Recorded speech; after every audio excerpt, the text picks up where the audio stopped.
In this video, I'll show you a broken, super powerful method for mages to grind gold. Now, the location for this farm is in the Storm Peaks in Valkyrian. This location can be easily reached from Dalaran. It is very close. On the way, you'll pass over the Valley of Echoes. There's a buff here we can pick up very quickly on the way, which will help us a lot with the gold farming we're going to be doing. Fly down into the Valley of Echoes and attack one of these spider webs.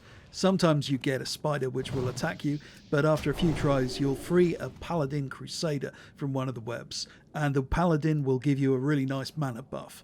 This shouldn't take more than 30 seconds to a minute. Now resume your journey back to Valkyrian. The Valkyrian aspirant mobs in this location have a buff called Metanoia, which can be stolen by mages. Regular viewers will know this buff quite well, as it increases critical strike damage by 50% and stacks infinitely, meaning you can do theoretically infinite damage, which means you can potentially one-shot all mobs in the area. I used this buff several times on retail to blow up raid bosses before it was nerfed. This time we are just using the buff in Classic against the Valkyrian aspirants themselves. I recommended this buff to my patrons at launch because it is superb for leveling purposes, but it can also be used by mages as literally the best relic of Ulduar farm in the game. It is worth adding here, there is a ton of absolutely broken stuff in Wrath, especially for mages, so if you have any interest in exploits, this is a really good time to join my Patreon. This is just one example of how broken Wrath is. Note that there is a random delay between initiating combat with each of the Valkyrian aspirants and the moment that they actually use their Metanoia buff. It's a good idea not to kill them too fast whilst you're building up a stack of buffs to use. At the time of me making this video, relics of Ulduar are worth an average of 3.92 gold on all realms in the EU. So if you can farm just 2 relics per minute, you can get almost 500 gold per hour from that alone. But that's not the only useful drop you get. The aspirants also drop a decent amount of frostweave cloth, which is worth an average of 57 silver across all realms on the EU. There are also these nascent Valkyr mobs. These do not drop relics, but they do drop a trash item worth 65 silver and can drop greens. Whether you kill or avoid them depends on how many buffs you have at a time. They can slow you down, but with multiple Metanoia buffs, you can 1 or 2 shot them for extra profit. So, to summarise the total value of this farm, you can get as much as 700 to 800 gold per hour under ideal circumstances. Now, that will not be realistic for most of you due to the fact you have competition, and obviously half of you will be on realms where relics and frostweave is below average price. That said, this farm is very strong considering the returns are comparable to some of the complicated mass pull dungeon farms talented mages have been using recently. This is very easy by comparison.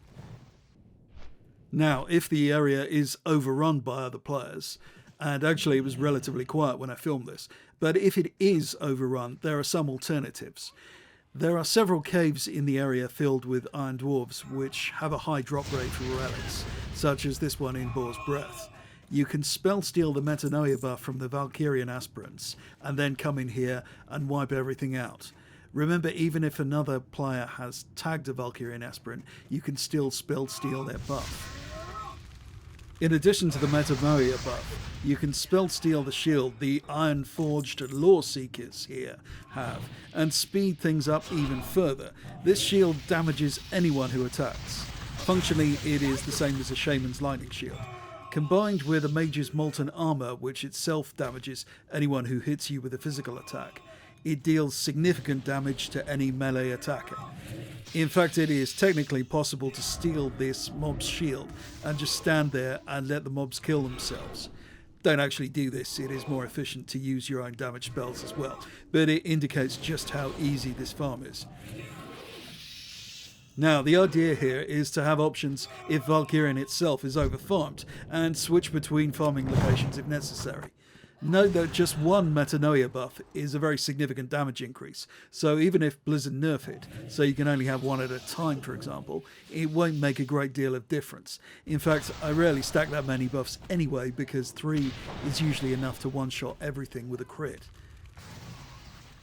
Now, because this strategy is dependent on critical strikes, you simply are trying to maximize your crit chance as much as possible. You only get the infinite damage bonus on a crit. Essentially, that means a fire-based build, which is centered around critical strikes, though it is worth adding Shatter from the Frost Tree to the combination as this significantly increases crit chance to frozen enemies.